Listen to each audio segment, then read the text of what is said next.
para sa unang balitang nasyonal, larawang kumakalat online na nakaratay si dating Pangulong Duterte. Edited ayon kay VP Sara. Alamin natin ang detalye ng balitang yan mula kay kapartner Jason Rubrico.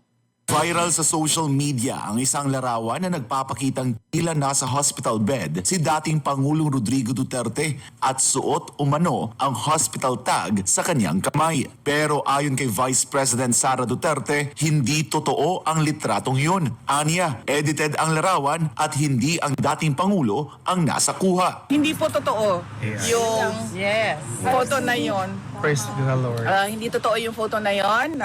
Malamang edited yung photo na yon. Ibang pasyente yon. Inano lang nila yung mukha ni dating Pangulong Duterte. Nilinaw din ni VP Sara na wala sa ospital ang kanyang ama kundi nasa regular wing lamang ng detention unit ng International Criminal Court. Nakakalakad pa rin anya ito at walang indikasyon na siya ay may malubhang karamdaman. Wala po siya sa hospital ng detention unit. Nandun po siya sa regular wing ng detention unit. At kanina, naglalakad naman siya mag-isa, albeit may dala-dala siyang tungkod. Oo, may dala-dala siyang tungkod. So clearly, wala siyang sakit na, kumbaga, kailangan niya maging bedridden. Samantala, nang tanungin kung maaaring maglabas ng health bulletin ang ICC kaugnay sa kalagayan ng kalusugan ni dating Pangulong Duterte, sinabi ni VP Sara na maaari itong itanong sa legal team ng dating Pangulo. Pwede nating itanong kasama yung kung pwede ba maglabas ng photo.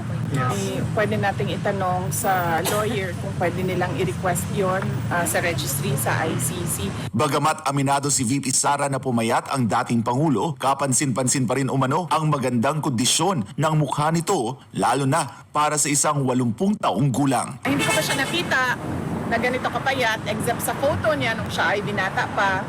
Pero sinasabi ko sa inyo na pati ito nabanggit din ng nanay ko hindi lang ako ang nakapansin.